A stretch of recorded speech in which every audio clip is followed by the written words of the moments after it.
old, and he was gang raped by a 19-year-old and another 20-year-old boy. Excuse me. Hey. A 19-year-old and a 20-year-old raped a 19-year-old. Yes. Boys raped a boy. Yes. That happened. Last month, but apparently this guy has been quiet until Saturday when he went to police and he reported the matter to police in Makinge, and he told them, I was raped by 2 people. He identified the suspects and their ages, and he even told his story of how this thing happened. He apparently operates a saloon somewhere. He works in a saloon somewhere on Salama Road. So he was approached by these guys who said they were being paid peanuts. So that's how they started being friends. These guys came to his saloon where he works, and they started a friendship there when they were saying, we're also looking for greener pastures and stuff like that. So they started a friendship, and these guys asked to sleep over at his place.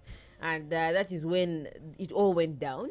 And he kept quiet. I think he was traumatized for that time, but he ended up going to police, and he reported. So according to Luko Ssegirrinya, they are supposed to subject the suspects are being held at Katwe police station right now, and as investigations continue. But this boy is going to be subjected to an examination to check whether he was actually raped. Yes, he was actually raped. Gang raped. That is going to be happening today. So by the end of today, police should have a way forward. But it is criminal in Uganda. Section 145 of the Penal Code, 1950, says unnatural sexual intercourse earns you a lifetime imprisonment.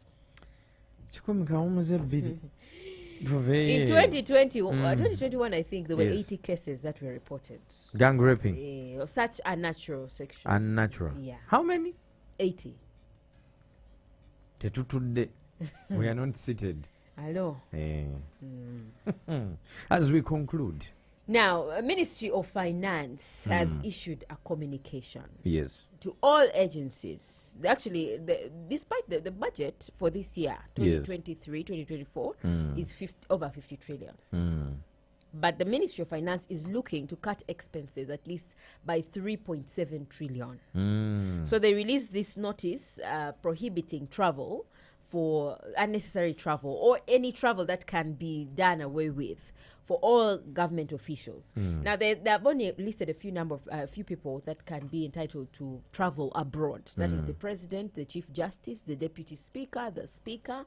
I think those are the people, basically. Those are the ones that can travel entitled to travel without question. Because they were saying the government spends 200 billion per year on just travel abroad. Parliament spends about 21 billion. That's for MPs who are going abroad for travel, for workshops. Parliament seminars. Spends how much? Parliament, 21 billion. And the government? State House, 56 billion is spent. That amounts to the 200 billion. That alone is spent for travel abroad. Tutambula. And then, of course, the other thing they have restricted is salary increments. There was the cabinet last year approved salary increments in this financial year, 2023-2024. They said some government workers would be entitled to improvements, especially UPDF soldiers. They wanted the least earning UPDF soldier to get 1 million per month.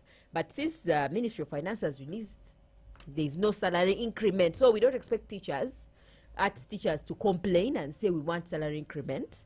While their colleagues will be earning 4 million, they should remain silent. Government, whoever, as long as you're a government worker, no increment. Then vehicles, purchase of vehicles for ministers, for who. The only vehicles that will be bought are ambulances, vehicles that are carrying supplies, and security vehicles. Those are the ones that will be purchased. Is this actually cutting costs for the greater good, or is just our government trying to be stingy? But it's for the great, because the unnecessary travel abroad, first of all, 200 billion per year. I mean, I would really applaud the government for that. For cutting down. For cutting down. Well, those few who can go, the speaker, those ones, yes, they can represent us. But we've had so many travels. Then also these workshops and seminars have been slashed by 50%. You know, there are so many workshops that happen, and money is splashed in those workshops. But the other thing they are not looking at is these committee sittings of Parliament. You're advising them to think about I mean, like, seriously, they have these committee sittings and nothing happens after. Let us know what you think on our social media platforms. Galaxy FM/TV. Pam will be back here later on in the day to let you know what's happening. There's a way you're looking good these days, eh? What is the inspiration? Is it a... no, it's me. I shouldn't say it's just you, eh? Yeah. It's a beautiful one coming in from